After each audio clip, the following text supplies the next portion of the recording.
जीव को जब कोई ज्यादा कष्ट हो, कोई आपदा हो, उस समय जीव को क्या करना चाहिए? उस समय आप अगर गुरुमुख हैं तो अपने गुरु का ध्यान करो, या फिर गुरुमुख नहीं है तो भगवान का ध्यान करो। मुसीबत टल जाएगी, रास्ता मिल जाएगा।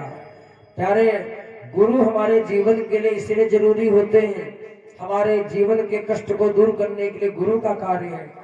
आज कंस जो था उदास मन से बैठा है, और उसी समय कंस के दरबार में बाबा नारद जी जाते हैं।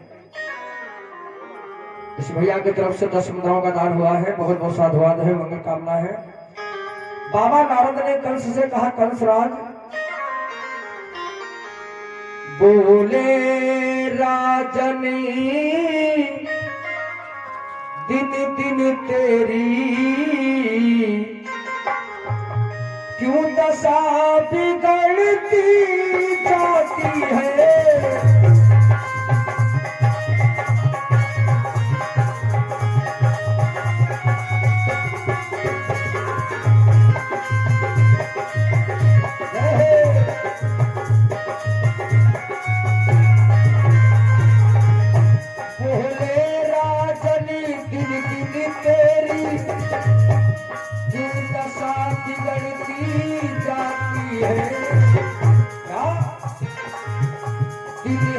बसंत में खिलने के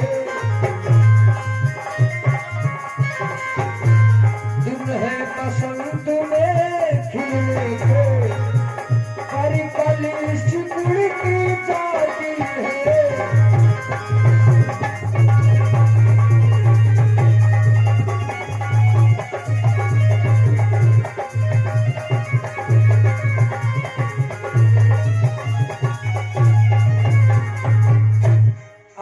भोजराज कंस से पूछा गया, बाबा नारद ने कहा, ये बताइए इतने सुंदर समय में तुम्हारा चेहरा मुरझाया हुआ है, क्या बात है? उदासी का कारण बताइए। तो कंस कहने लगा, महाराज मेरे उदासी का कारण ये है, मेरे उदासी का कारण है वो नंद का लाल, वो हमारा है काल, और जब तक मेरा काल नहीं मरता है हमारे चेहरे की मुस्कान न जाने कहां चली गई है। दिन रात मैं अपने काल के बारे में सोचा करता हूं। बाबा नारद ने कहा, काल को मारने के लिए इतनी टेंशन करने की जरूरत क्या है? अरे उसको मारना तो मेरे लिए गुड़ियों का खेल है। आपके अगर क्या हो जाए तो मैं काल को अभी इसी वक्त समाप्त कर सकता हूं। बोले वो कैसे? सुनो। नारद बोले, कारण कैसा? सीधी आज्ञा पहुंचा देना है, कमल पुष्प काली दह में नंद से उन्हें मंगवा लेना। एक चिट्ठी लिखो नंद के नाम से, उसमें लिखो 50 कमल के फूल मुझे चाहिए, नंद जी वहां पे लेने जाएंगे। तो जब ये बात कृष्ण को पता चलेगी तो नंद जी नहीं बल्कि कन्हैया वहां जाएगा। और एक बार अगर वहां पहुंच गया काली दह, तो वहां पर जानते हो एक सर्प रहता है जिसका नाम है कालिया नाग, जिसके 1000 सर है। इतना जहरीला है वो। आसमान में उड़ने वाला पक्षी अगर वहां से गुजर जाता है तो मर जाता है, वहां से बच के नहीं वापिस आएगा। तुमको कुछ करना भी नहीं पड़ेगा, तुम्हारा दुश्मन भी मर जाएगा। आज कंस ने चिट्ठी लिखी, चिट्ठी में सारा संदेशा लिख दिया। महाराज एक पत्र दूत के द्वारा भेज दिया गया, और बाबा नंद और यशोदा ने जब पत्र को पढ़ा है, हाय हाय मैया रोने लगी। बाबा की आंखों में आंसू आ गए और कहा, ये कंस न जाने हमारे बच्चे के लिए कितना प्रयास कर रहा है मारने के लिए, लेकिन हमारे यहाँ के ऐसे देवता है जो आज मेरे भैया की हमेशा रक्षा प्रभु ने किया है। पाया है जब से इसे लाल, तब से टुक चैन न पाया है, पर कुल देवों की कृपा रही जो इन पर बड़ी साया है। मेरे प्रेमियों, मैया रो रही है। भगवान आए अपनी मैया के पास से, बोले मैया क्या बात है, तुम्हारे रोने का कारण क्या है? तुमने सवेरे से मुझे भोजन नहीं दिया है, मुझे बड़ी जोर से भूख लगी है माँ, मुझे भोजन चाहिए। यशोदा मैया कहने लगी है लाला से, हे लाला, मैया बोली खा ले बेटा। भोजन चाहिए ना। कभी कभी लोगों को अपने हाथ से भोजन परोस लेना चाहिए। मैंने देखा है हमारे घर में ऐसे कुछ बच्चे होते हैं, जब तक माता जी भोजन परोस करके देते नहीं वो खाते नहीं। अच्छा एक बात बताओ, जो मैया तुम्हें रोज भोजन परोस करके खाने के लिए देती है और एक दिन कहीं वो मैया अगर कहीं बीमार पड़ जाए तो भोजन कैसे करोगे? इसलिए व्यक्ति को चाहिए कि समय समय पर अपने हाथ से भोजन भी बना लेना चाहिए, अपने हाथ से भोजन परोस लेना चाहिए। यानी हर कोई कार्य कभी कभी अपने हाथों से भी करना चाहिए। जो लोग दूसरे के भरोसे रहते हैं ना, जब आपका वो सेवक, आपका कार्य करने वाला व्यक्ति नहीं होगा तब आप कैसे करोगे? इसलिए उन लोगों को जीवन में बड़ी कठिनाइयां होती हैं। भगवान कन्हैया हमेशा अपनी मैया के हाथों से माखन खाते हैं, लेकिन आज मैया खुद परेशान है तो भगवान कन्हैया को माखन नहीं खिला पाया। तो मैया कहती है, कन्हैया एक बात बताओ, हमसे रोज रोज तुम माखन मांगते हो और अगर कहीं हम मर जाए कल तो तुम कैसे भोजन करोगे, माखन खाओगे? भगवान कहने लगे, मैया मरे तेरे दुश्मन, तू काहे को मरेगी? अरे यमराज की औकात नहीं मेरे मैया को प्राण को लेने के लिए आए, क्योंकि माँ तेरी आज्ञा हो तो मैया संसार को अभी हिला डालूं, सूरज चांद को निगल जाऊं, यम को खाक में मिला डालूं। यमराज को बता मैं खत्म कर दूं हमेशा के लिए। यमराज नहीं होंगे तो तुम्हें प्राण लेने के आएगा कौन? यशोदा मैया कहते हैं, बेटा तू सर्वशक्तिवान है मैं जानते हूँ, लेकिन इस संसार में जो आया उसे एक दिन जाना पड़ेगा। ये जीवन की सच्चाई है। कोई किसी बहाने से जाएगा, कोई किसी बहाने से जाएगा, लेकिन जाना तो है ही सभी को। इसलिए मरना तो हर व्यक्ति को एक दिन है। कन्हैया एक बताओ कि अगर मुझे कुछ हो गया तो तू माखन कैसे खाएगा? भगवान समझ गए कि मैया को आज कोई कष्ट दे रहा है, मैया को आज कोई दुखी कर रहा है। तो भगवान अपनी मैया से पूछते हैं, माँ क्या कोई बात हो गई है, या किसी ने तुम्हें धमकाया है, या किसी ने कोई मारा पीटा है? हमें बताएं, हम आपके पुत्र हैं, हम आपकी मदद करेंगे। यशोदा मैया ने कहा, नहीं बेटा किसी ने धमकाया नहीं।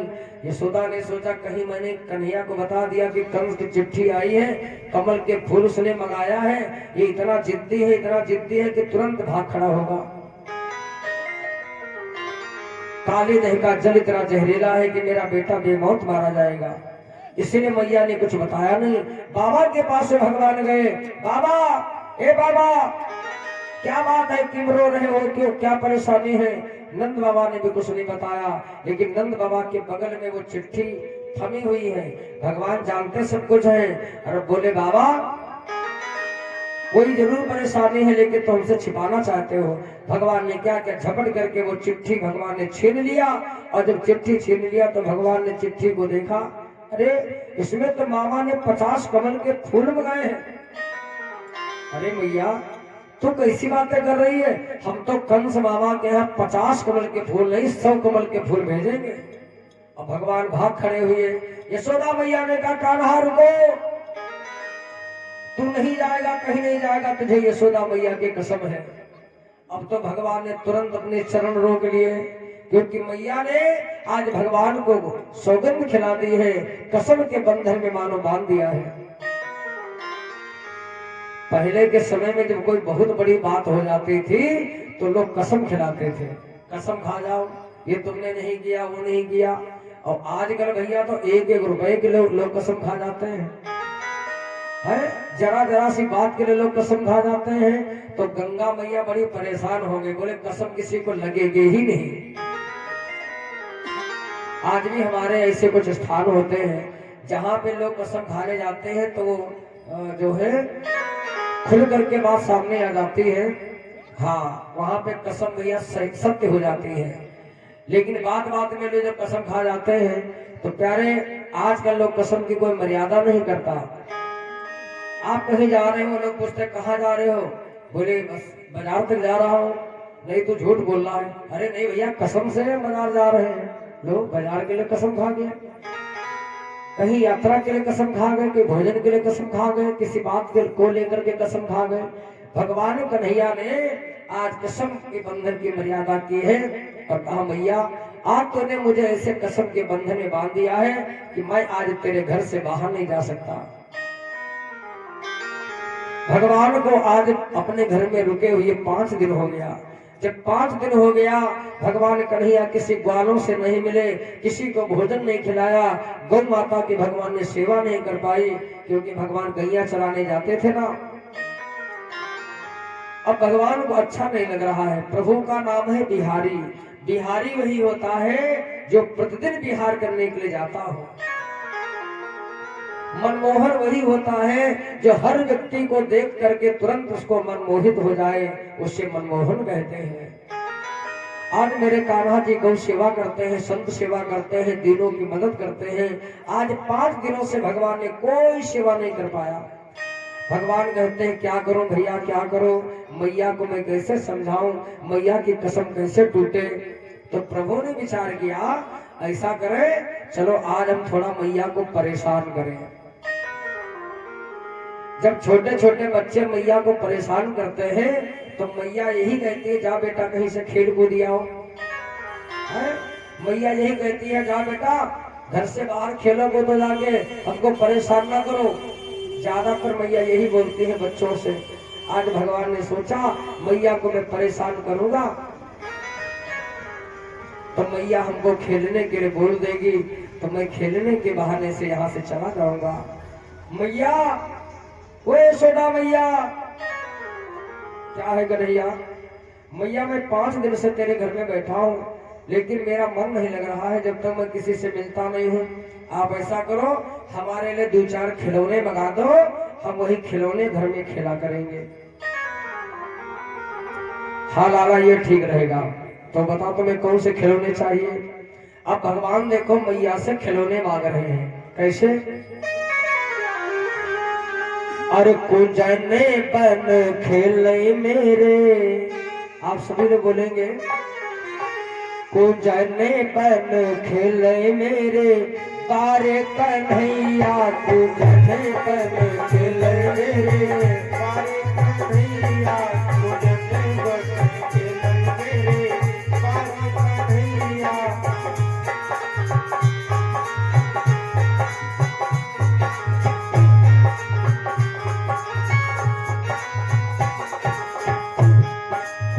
बारे कन्हैया मेरे बारे सवरिया हो, बारे कन्हैया मेरे बारे सवरिया हो। कुंजने बन खेले मेरे, बारे कन्हैया कुंजने बन खेले मेरे, बारे कन्हैया कुंजने बन खेले मेरे, बारे कन्हैया।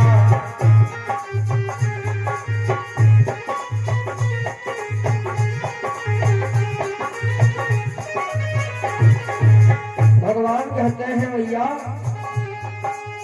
खेलन को मांगे सूरज चंदा, खेलन को मांगे सूरज चंदा,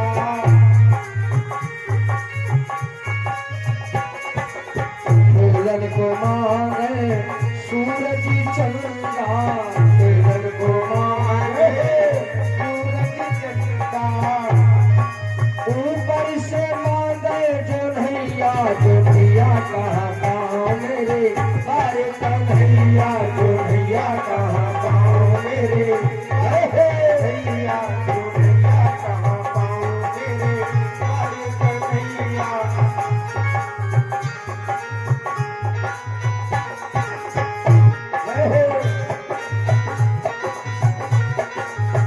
और भगवान कहते हैं माँ खाने को मांगे माखन मिश्री, खाने को मांगे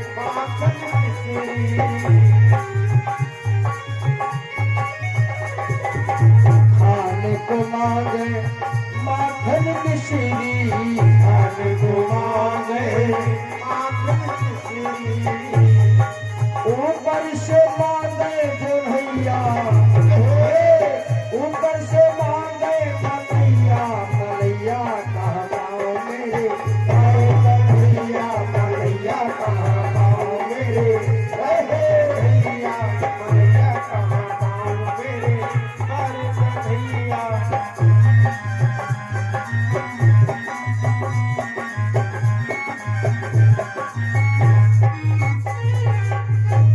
इस प्रकार से भगवान कहते हैं माँ मुझे चंदा चाहिए, मुझे सूरज चाहिए, हमें माखन के साथ साथ में मलैया चाहिए।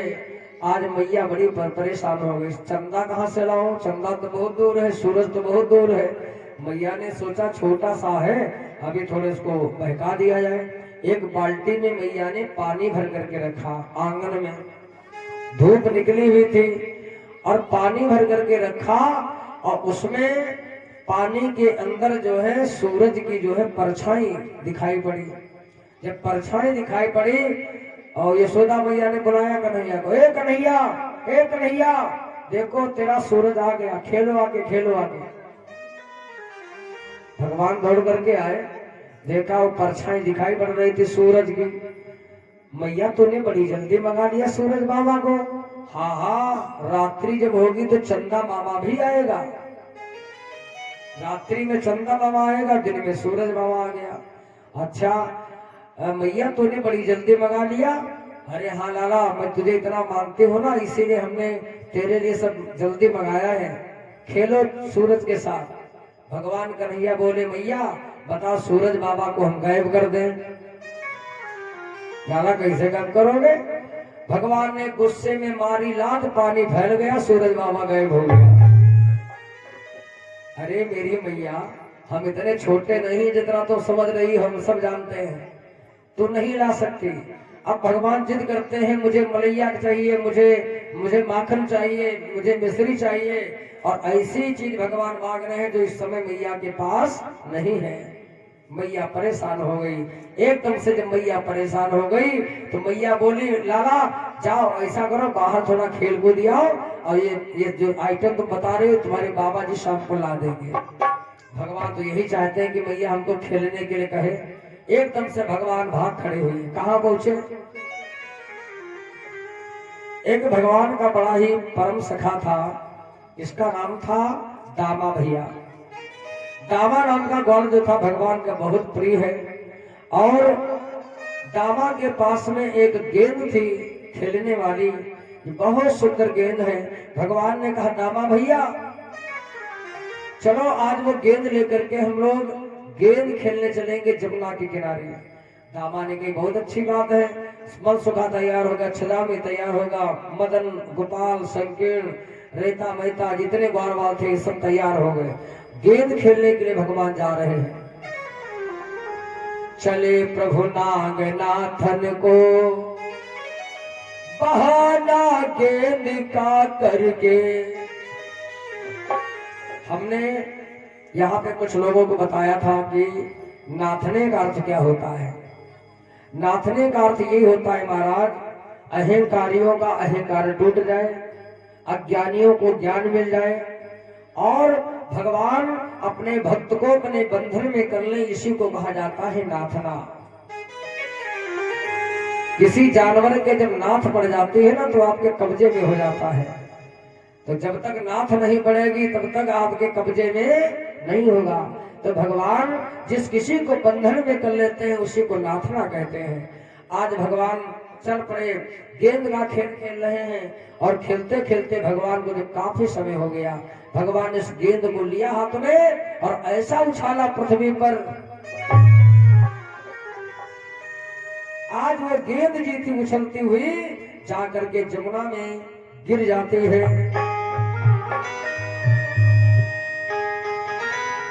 जमुना में जब गेंद गिर गई, क्या नाम है? जगमोहन पहला।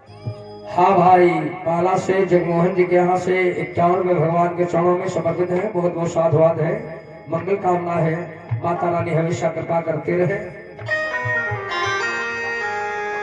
मेरे साथियों, आज इस समय गेंद भगवान के जमुना में गिर गई है, आप लोग जरा विचार करें, गेंद अगर पानी में गिरती है तो बताओ उतर आएगी कि डूब जाएगी? हाँ? उतर आएगी ना। हाँ, गेंद जो है डूबती नहीं है, लेकिन इस कथा में देखा गया है कि वो गेंद जो थी वो जमुना में डूब गई। क्या लिखा कि डूब गई? डूबने का मतलब जो पानी के अंदर चली जाए उसे डूबना कहते हैं, और पानी के ऊपर जो रहे उसे तैरना कहते हैं, है ना। तो देखो कुछ शब्दों का अंतर है, तो इसी लोग विस्मित पड़ जाते हैं, भैया कि गेंद कैसे डूब सकती है, गेंद तो हमेशा तैरती रहती है। तो उसमें लिखना ये चाहिए कि भगवान ने जब गेंद को फेंका तो गेंद जो है पानी में तैरने लगी, लिखा है कि डूब गई। तो यहाँ पे शास्त्र कहते हैं, एक बात भैया बताओ, भगवान जो है जिसको फेंकेंगे, जिसको छोड़ेंगे, वो डूब जाएगा कि तैरेगा? है तैरेगा ना, वो डूब नहीं सकता। इसलिए भगवान की फेंकी हुई गेंद जो है डूबी नहीं बल्कि तैर रही है, वो तर जाता है, तैर जाता है। भगवान श्री राम ने जब सेतु बंध का निर्माण चल रहा था वानरों के द्वारा, राम का नाम पत्थर पे लिख करके जब डाल रहे थे तो पत्थर भी तैर रहे थे। राम जी ने सोचा कि ये तो बड़ा चमत्कार है, इतने बड़े बड़े पत्थर हमारा नाम लिख करके लोग डाल रहे हैं, ये सब जो है तैर रहे हैं। तो राम जी ने सोचा चलो हम भी थोड़ी मदद कर दें। क्या नाम है? रजनी। हाँ भाई, रजनी जी के हाथ से भगवान के श्री चरणों में 51 मुद्रा भगवान के चरणों में समर्पित हुए हैं, बहुत बहुत शुभकामना है। राम जी ने भी एक पत्थर लिया और अपना नाम लिखा उस पर, राम लिखा, और राम लिख करके जब जल में छोड़ा गया वो पत्थर डूब गया। अंगद ने देखा, नलनील ने देखा, नलनील जो थे वो समय वहां के मेन हेड थे, और भैया उन्होंने जब देखा कि बोले प्रभु आप ये क्या कर रहे हो? राम जी ने कहा यही तो मेरी समझ में नहीं आ रहा है कि हमारा नाम लिख करके जब कोई दूसरा व्यक्ति डालता है तो पत्थर तैर जाता है, और हम जब राम का नाम लिख करके डालते हैं वो पत्थर डूब जाता है। तो इसमें मतलब साफ है कि भगवान से ज्यादा भगवान के नाम में शक्ति है। सुनिए, भगवान का नाम जिस पत्थर पर लिख जाता है आज वो पत्थर तर जाते हैं, वो तैरते हैं। अब भगवान ही जिसको छोड़ देंगे इस संसार में, भैया उससे कौन तार सकता है, वो तो डूब ही जाएगा ना।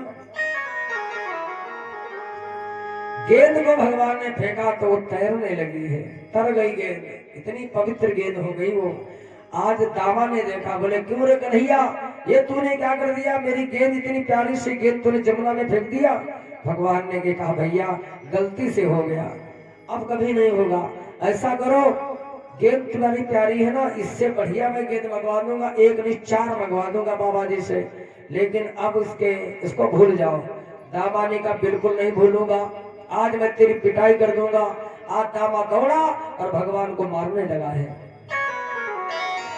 संसार में कुछ चीजें ऐसी होती हैं प्यारे, जो प्राणों से प्यारी होती हैं। आज वो गेंद बहुत प्यारी थी दामा ग्वाल की, भगवान को मारने लगा है और कहा कन्हैया जल्दी से मेरी गेंद ले आ, वरना मैं तुझे मारता रहूंगा। भगवान ने कहा बस हो गया बहुत। दामा भैया जो मेरा तमाचा लग बैठा और तुम मुंह से लोहू डालेगा, पार्टी से बाहर कर दूंगा, जो बैर हमेशा मानेगा। तुमको ये नहीं पता कि इस कंपनी के सरदार हैं हम, हेड हैं हम, और आज हमें ही मार रहे हो। दामा ने कहा कन्हैया अगर मेरी गेंद को तुमने वापस नहीं किया तो जैसे हमारी गेंद गई है जमुना में वैसे हम भी जमुना में डूब जाएंगे। भगवान ने कहा बड़ा खतरा है, अरे गेंद के चक्कर में देखो ये आत्महत्या कर लेगा। कोई बात नहीं, ठीक है मैं जा रहा हूँ गेंद को लेने के लिए, अगर हम कहीं पानी में डूब जावे तो हमारी मैया को खबर जरूर कर देना। मेरे प्रभु ने क्या किया है,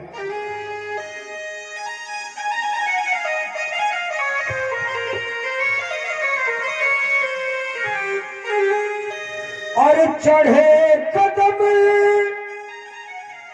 की डाली पर और आज कृष्ण भगवान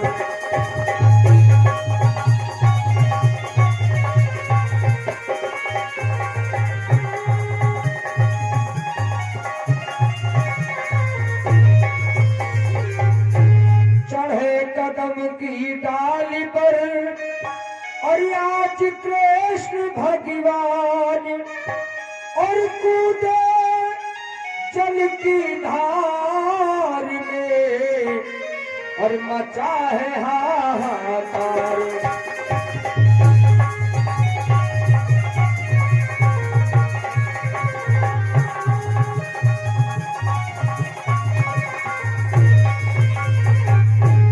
आज भगवान कदम के वृक्ष पर चढ़ जाते हैं, डाली पे चढ़ करके भगवान ने छलांग लगा दी है। एकदम से धमाका हुआ, भगवान ने शब्द शक्ति को रोक लिया और भगवान आज जल के अंदर प्रवेश किया है अपनी मर्जी से। पानी की औकात नहीं भगवान को डुबो दे, लेकिन भगवान जल के अंदर अपनी मर्जी से भगवान गए। छोटे छोटे ग्वालों ने देखा, ए भैया कन्हैया तो पानी में डूब गया है, चलो मैया को चल करके बतावे। कुछ ग्वाल बाल वहीं खड़े रह गए, कुछ ग्वाल बाल भाग पड़े मैया के पास। मैया यशोदा बैठी काम कर रहे थे और आज ग्वाल बाल आए, बोले मैया से, बोले माँ क्या नाम है?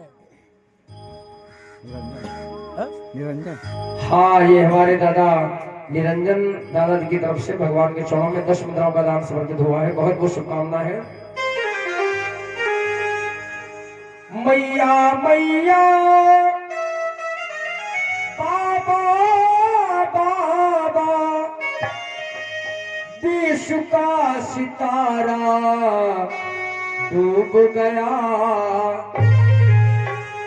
और आधार हमारा डूब गया, पतिवार तुम्हारा डूब गया, आधार हमारा डूब गया।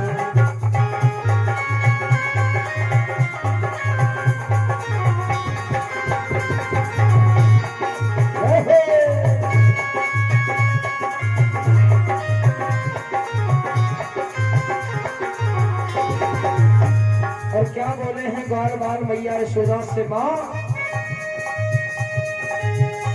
वृंदावन का पतिवार गया,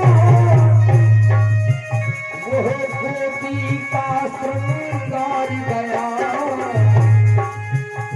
आधार हमारा चला गया, पतिवार तुम्हारा चला गया।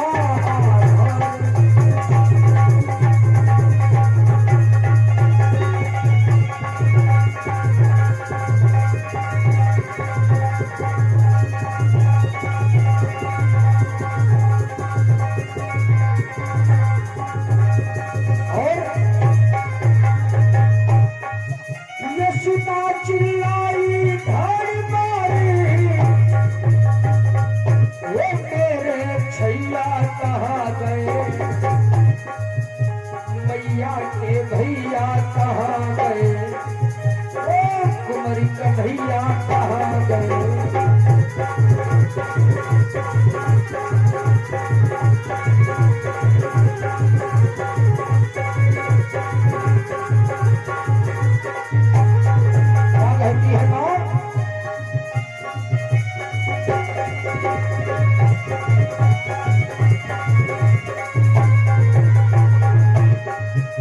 यशोदा चिल्लाई धाड़ मारी,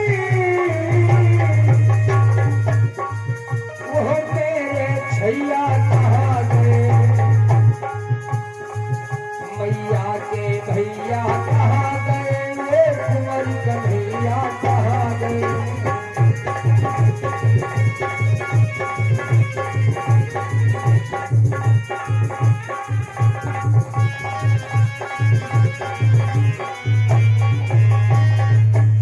यशोदा मैया को जिस समय खबर मिली है कि मेरा कृष्ण कन्हैया जल में डूब गया है, रोती हुई चिल्लाती हुई यशोदा मैया आती है जमुना के तट पर, और उन्होंने जब प्रभु को नहीं देखा, शाम के बिना अधीर हो गई। बड़े भैया बलराम जी कहते हैं भैया तो कृष्ण के लिए इतना रो रही है, साथ में ये मालूम है वो कृष्ण अजर अमर अविनाशी हैं, वो ईश्वर अंश हैं, अंशावतारी हैं, उन्हें कुछ नहीं हो सकता। पानी की औकात नहीं उन्हें डुबो दे, हवा की औकात नहीं उन्हें सुखा दे, अग्नि की मजाल नहीं उसे जला दे, वो तो अजर अमर है। मेरे बंधुओं, आज इधर यशोदा जी रो रही हैं और इधर होता क्या है, भगवान जब पानी के अंदर गए तो भगवान को एक आवाज सुनाई पड़ी है, बहुत सुंदर। ऐसा लग रहा है कि पानी के अंदर कोई भजन कर रहा है हमारा। बंसी बाज रही राम भजन होते हैं, आज गोकुल में कन्हैया का जन्म होता है। भगवान ने कहा वाह कितनी सुंदर आवाज में भजन हो रहा है, लेकिन हमको लगता है ये परियों की आवाज लगती है, लेकिन परियां तो जंगल में रहती, पानी में भला परियां कैसे रहती हैं। लोग कहते हैं और जंगल में परी रहती है, लोग कहते हैं और जंगल में परी रहती है, परी के हाथ में सोने की छड़ी रहती है। नहीं नहीं, ये परियां नहीं है, ये कोई और लगता है।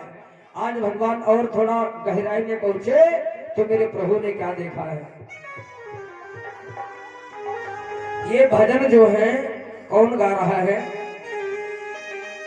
और लोग कहते हैं और जंगल में नाग रहते हैं, लेकिन जंगल में नहीं, आज पानी में नाग रहते हैं। सुनिए, लोग कहते हैं और जंगल में नाग रहते हैं, और नागिनी जाग रही नाग पड़ा सोता है।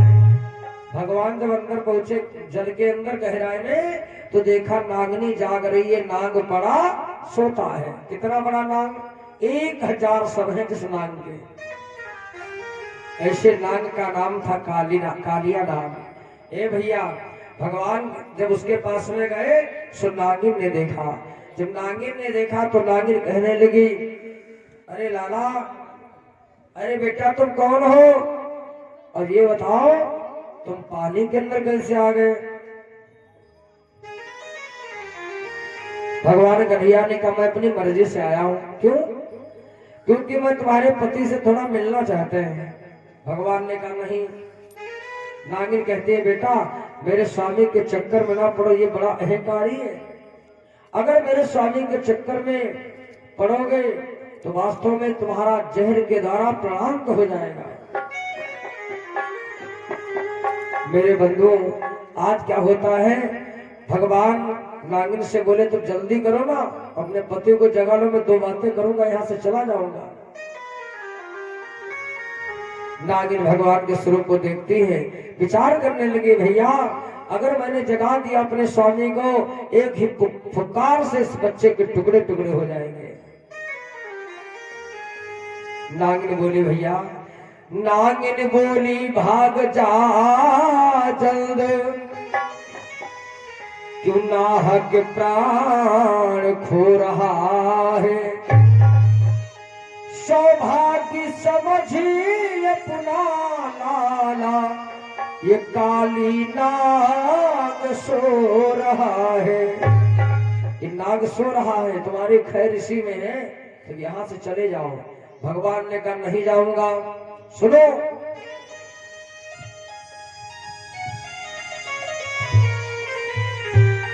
भगवान कहते हैं हम ही ऐसे छोटे बालकी दुष्टों का गर्भ गिराएंगे। हम यदुवंशी हैं बंसी वाले, बंसी इस जगह बजाएंगे। हम यदुवंशी हैं और यदुवंशी नांगों से नहीं डरते हैं। हम माखन मिश्री खाने वाले जब तक तुम्हारे पति से मैं मिल नहीं लेता मैं यहाँ से जाऊंगा नहीं। नागिन कहती मिलोगे तब, जब हम इसको जगाएंगे तब। भगवान ने कहा कोई बात नहीं, ज्यादा देर करोगे तो हम खुद जगा लेंगे। कैसे जगाओगे लाला? भगवान ने कहा फिर देखो चमत्कार हमारा। भगवान ने क्या किया, नाग गहरी नींद में सो रहा था। भगवान ने क्या किया, और चरणी बढ़ा कर और नाथ ने और तुमको दिया दबा।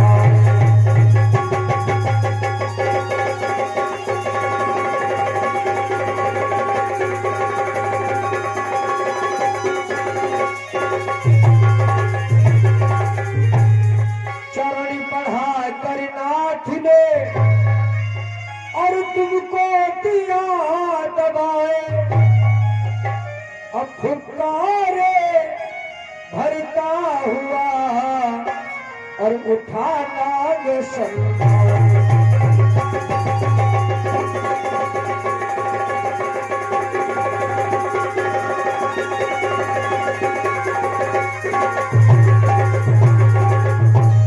आज मेरे प्रभु ने क्या किया है, अपने चरण को बढ़ा करके भगवान ने नाग की धुन को दाब दिया है। एकदम से नाग की निद्रा भंग हो जाती है और 1000 सरों को लेकर के आज नाग खड़ा हो गया। एक फुक्कार मारी भगवान के ऊपर और एक फुक्कार मारी तो भैया इतना जहरीला जहर है कि भगवान सावरे थे, भगवान हो गए काले। नागनाथ रे भगवान जब आए तो भगवान काले हो गए और इसीलिए भगवान को कृष्ण कहा जाता है। कृष्ण माने क्या होता है, कृष्ण माने काला, पीत माने पीला, श्वेत माने सफेद, रक्त माने लाल, हरित माने हरा और कृष्ण माने काला। मेरे भैया भगवान काले तो जरूर हो गए, लेकिन भगवान ने जिस समय देखा कि दूसरी बार फुक्कार मारने के लिए दौड़ा, भगवान उसके 1000 सरों को पकड़ लिया है। आहा, अब बताओ क्या करूं, मार दिया जाए कि छोड़ दिया जाए? नागिन कहती सरकार क्षमा कर दो, क्षमा कर दो, मत मारना, मैं अपने सुहाग की भीख मांगती हूँ आपसे। कन्हैया मेरे स्वामी को प्राण दान दे दो, जीवन दान दे दो। भगवान ने कहा इतनी जल्दी तेरे पति का हेकार टूट गया? अरे मैंने अभी मुष्टिक मारा भी नहीं, केवल हाथ उठा करके जो है आज मुष्टि का वार किया था प्रभु ने। मेरे बंधुओं आज इधर देखिए, बड़े भाव से भगवान कहते हैं नागिन से एक काम करो, तुम अगर खैर चाहते हो दोनों लोग तो इस दाह को छोड़ करके हमेशा हमेशा के लिए चले जाओ, वरना हम तुम लोगों को जिंदा नहीं छोड़ेंगे। नाग कहने लगा महाराज कहाँ चले जाए? बाहर जाऊंगा तो गरुड़ जी हमको जिंदा नहीं छोड़ेंगे, वो तो हमारे पुराने दुश्मन हैं।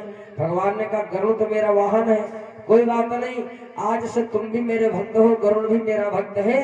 भगवान ने अपना चरण चिन्ह जो है नाग के फन पर बना दिया है। असली नागों की पहचान होती है कि भगवान का चरण जो है नाग के फन पर बना होता है, वो असली नाग होते हैं।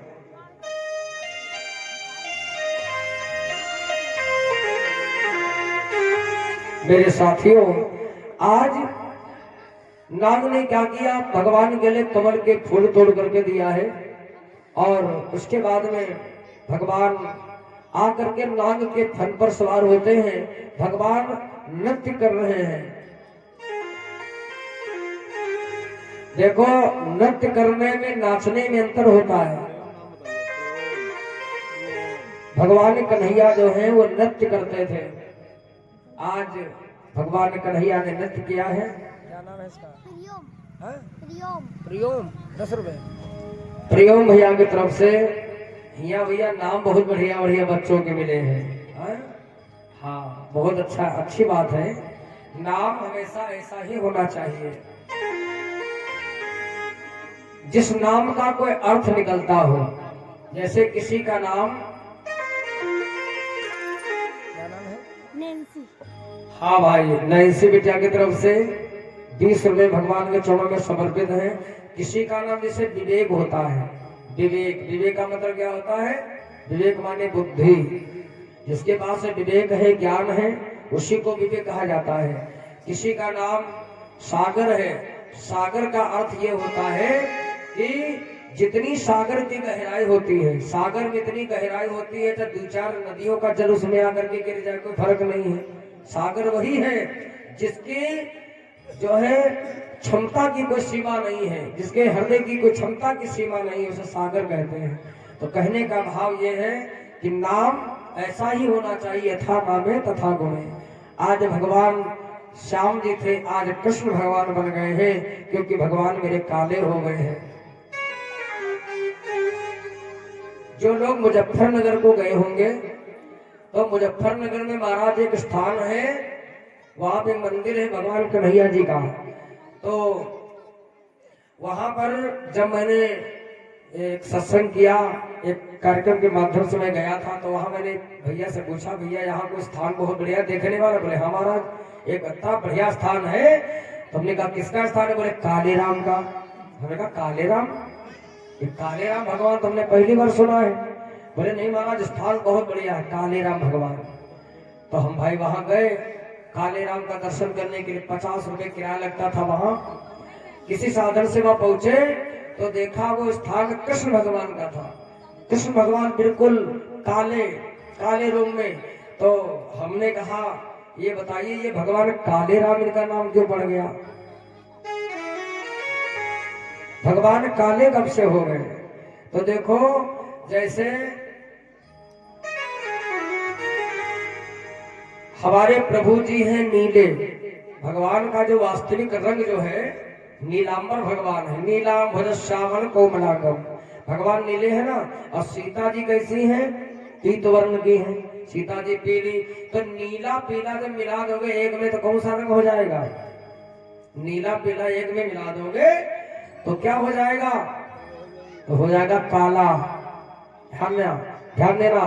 तो सीता और जब राम जी आपस में भगवान का संयोग हुआ, या कहो कृष्ण और जब रुक्मिणी जी का आपस में संयोग हुआ, तब भगवान हो गए काले।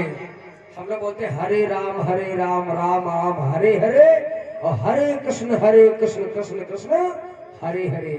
लेकिन वहां पर कहते हैं काले राम राम राम काले काले।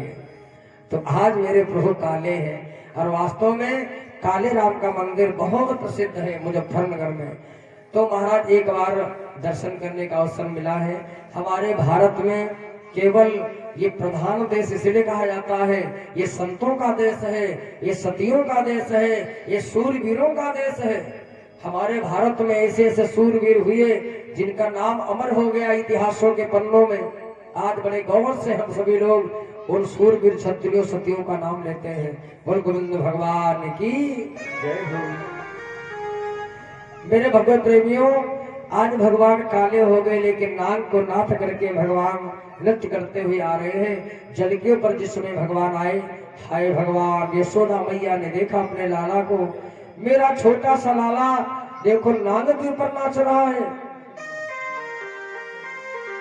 ये इतना नटखट है कि नाग को भी इसने नहीं छोड़ा। अरे देखो देखो भैया, गैया चराने वाला, बंसी बजाने वाला, आज नाग के फन पर देखो मेरा लाला नाच रहा है। जितने भी वहां गोकुलवासी थे सबने दर्शन किया।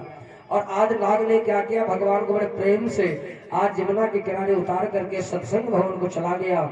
यशोदा मैया ने लाला को गोदी में लिया। भैया ये बताओ, इतने बड़े नाग ने तुम्हें डसा नहीं? भगवान कन्हैया ने सोचा अब क्या बताऊं मैया को, अगर मैंने सच्चाई बता दी तो मैया मेरे सामने फिर हाथ जोड़ के खड़ी हो जाएगी, कहेगी लाला तू भगवान है। तो भगवान को कुछ बहाना करना था। भगवान ने कहा मैया, इस नाग को हमने ऐसे व्यक्ति का नाम बता दिया कि नाम सुनते ही ये डर गया। अच्छा तुमने लड़ा किसका नाम बताया?